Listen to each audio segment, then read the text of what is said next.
बंगाल के विभाजन के खिलाफ आंदोलन के समय वंदे मातरम जनता की एकता की गुहार बनकर गली गली से उठा। गुरुदेव रविंद्रनाथ टैगोर जैसे महान स्वतंत्रता सेनानी इस गीत को खुद गाते हुए बंगाल की सड़कों पर उतरे। विद्यार्थियों से लेकर किसानों तक, व्यापारियों से लेकर वकीलों तक हर कोई ये गीत गाने लगा। इस गीत की शक्ति को समझिए। ब्रिटिश साम्राज्य इसको सुनकर कांपता था और हमारे देशवासी इसको सुनकर वह मन बनाते थे, वह हिम्मत बनाते थे कि इस भयंकर साम्राज्य के खिलाफ सत्य और अहिंसा के नैतिक हथियारों को लेकर शहीद होने की तैयारी करते थे। ये गीत मातृभूमि के लिए मर मिटने की भावना को जगाता है। इस गीत की शक्ति ये है, इस गीत का हमारे देश से जुड़ाव ये है।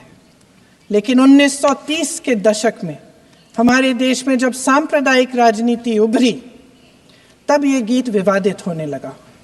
1937 में, अब ये मैं दूसरा उदाहरण देने वाली हूँ क्योंकि प्रधानमंत्री जी ने अपने भाषण में इसका उल्लेख किया और गलत किया, इसीलिए मैं इसके जो सच्चे जो तथ्य हैं वो आपके सामने रख रही हूँ। 1937 में नेताजी सुभाष चंद्र बोस कांग्रेस का अधिवेशन कलकत्ता में होने जा रहा था, उसका आयोजन कर रहे थे। तो जो मोदी जी ने पत्र सुनाया सदन में 20 अक्टूबर का और कहा कि जवाहरलाल नेहरू जी ने नेताजी को ये चिट्ठी लिखी और ये कहा कि इस पर चर्चा होनी चाहिए, उससे पहले 3 दिन पहले नेताजी सुभाष चंद्र बोस ने पंडित जवाहरलाल नेहरू को एक चिट्ठी लिखी थी जिसका जिक्र आपके प्रधानमंत्री ने नहीं किया। और इस चिट्ठी में सुन लीजिएगा,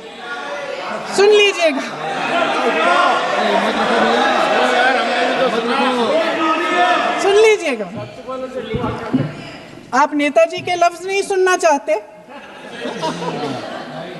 बंगाल का चुनाव आ रहा है।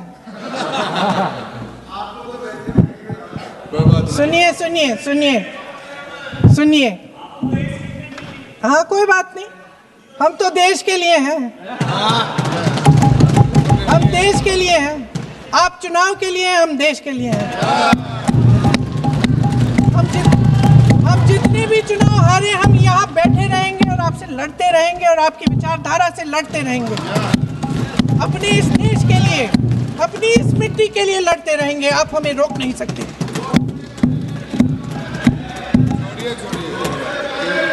सुन लीजिए सुभाष चंद्र बोस जी ने क्या कहा, सुन लीजिए। My dear Jawahar, reference Vande Mataram, we shall have a talk in Calcutta and also discuss the question in the working committee if you bring it up there. I have written to Dr. Tagore to discuss this matter with you when you visit Santi Niketan. Please do not forget to have a talk with him when you visit Santi Niketan. ये 17 अक्टूबर को लिखी जाती है। 10 अक्टूबर को नेहरू जी इसका जवाब देते हैं और आपके और 20 अक्टूबर को, हाँ ठीक है, 20 अक्टूबर को नेहरू जी इसका जवाब देते हैं। इस जवाब की एक पंक्ति प्रधानमंत्री जी ने सुनाई, बाकी पंक्तियां क्यों नहीं सुनाई? क्योंकि उनमें नेहरू जी क्या कह रहे हैं? There is no doubt that the present outcry against Vande Mataram is to a large extent a manufactured one by the communalists. Whatever we do, we cannot pander to communalists' feelings, but to meet real grievances where they exist. I have decided now to reach Calcutta on the 25th morning. This will give me time to see Dr. Tagore as well as other friends. समझ रहे हैं आप? आज जो तुष्टीकरण की राजनीति के विषय में बात हुई, यहां कुछ संसद के सदस्यों ने विषय को रखा और उसे तोड़ने मरोड़ने की भी कोशिश की गई। कहा गया कि सुभाष चंद्र बोस जी ने चिट्ठी लिखा था जवाहरलाल नेहरू जी को, जिसके आधार पर नेहरू जी ने स्पष्टीकरण दिया था। मैं कहना चाहूंगा कि सुभाष चंद्र बोस जी ने चिट्ठी नेहरू जी को इसलिए लिखा था क्योंकि CWC कांग्रेस वर्किंग कमेटी की जो मीटिंग कलकत्ता में अक्टूबर 1937 में होने वाली थी 26 तारीख को, उससे पहले 9 अक्टूबर को उसका एजेंडा आया था। एजेंडे में लिखा हुआ था कि CWC इस बार तय करेगी कि वंदे मातरम का क्या करना है, रखना है या विसर्जित कर देना है। सुभाष चंद्र बोस तड़प उठे थे। तड़पते हुए उन्होंने क्या लिखा था मैं पढ़ना चाहूंगा। मैं ये किताब पढ़ रहा हूं, Vande Mataram the biography of a song, सभ्यसाची भट्टाचार्य। और इस किताब में लिखा है, while writing to you, Subhash Chandra Bose लिख रहे हैं, while writing to you I also plan to write to Jawaharlal ji, ये टैगोर जी को लिख रहे हैं। Discussions are ongoing in the Congress circles on the subject of Vande Mataram. On 26th October 1937, Congress Working Committee at their meeting in Calcutta will address the issue.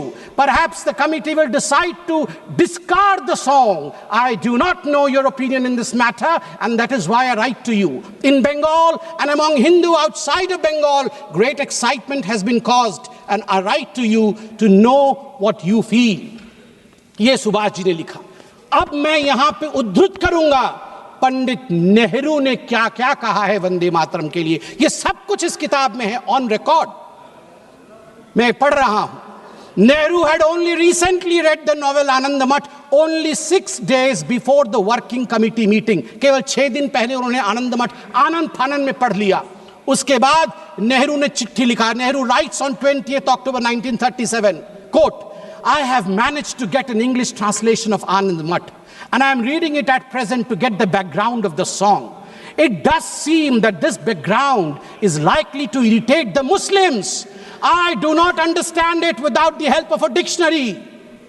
आप चिंता करिए, नेहरू देश के प्रथम प्रधानमंत्री आनंद मठ जैसे महान किताब को, बंकिम ऋषि बंकिम के उस महान ग्रंथ को आनंद फानन में 6 दिन पहले पढ़ रहे थे CWC, ताकि वंदे मातरम को विसर्जित करना है या रखना है इसका निर्णय वो ले सके। आप सोच के देखिए ये किस प्रकार की धृष्टता थी भारतवर्ष के साथ। और नेहरू जी कहते हैं मैं तो डिक्शनरी के बगैर वंदे मातरम समझ भी नहीं सकता हूं। LOP का भी वही हाल है, LOP का भी वही हाल है, तभी आज वो नदारत है। बिना डिक्शनरी के ये वंदे मातरम क्या है समझ भी नहीं सकते हैं। धन्यवाद है, धन्यवाद है माननीय प्रधानमंत्री जी का आज मौका दिया है। कुछ लोग घर में डिक्शनरी पढ़ पढ़ के आके भाषण तो किया है उन्होंने, वरना अभी तक वंदे मातरम का अर्थ भी नहीं समझ में आता। आगे नेहरू जी क्या कहते हैं मैं आपको पढ़ के सुनाऊंगा।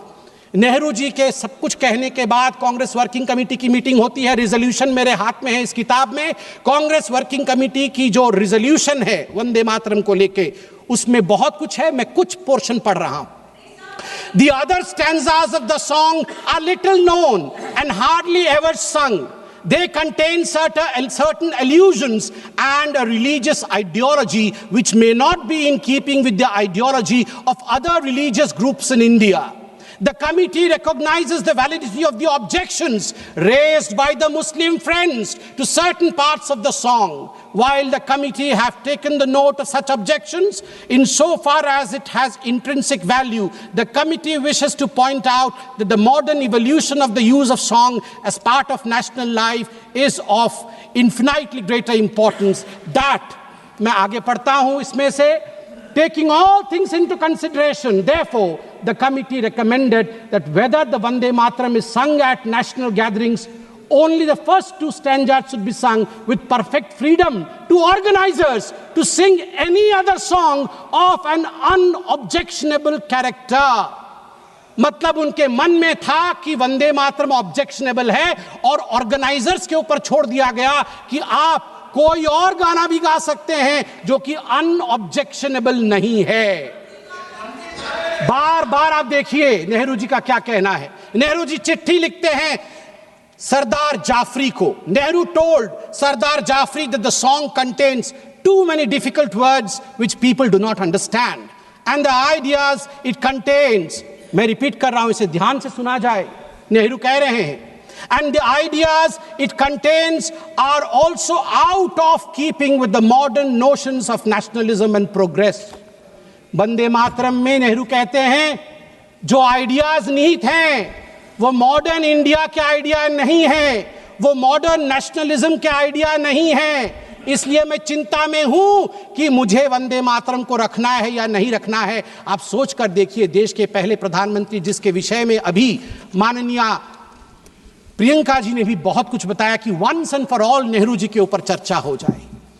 अगर once and for all Nehru ji के ऊपर चर्चा हो गई तो फिर मैं यही कहूंगा, कई लोगों के लिगेसी को दबा करके नेहरू की लिगेसी बनाने की चेष्टा की गई है। सरदार पटेल की लेगेसी को दबाया गया है, यहां तक दबाया गया कि जब सरदार पटेल की अंतिम संस्कार का समय आया तब नेहरू जी ने मना कर दिया था अपने कैबिनेट के कोलीग को कि कोई भी सरदार पटेल के अंत्येष्टि में ना जाए। इससे खराब और क्या हो सकता है, इससे खराब और क्या हो सकता है।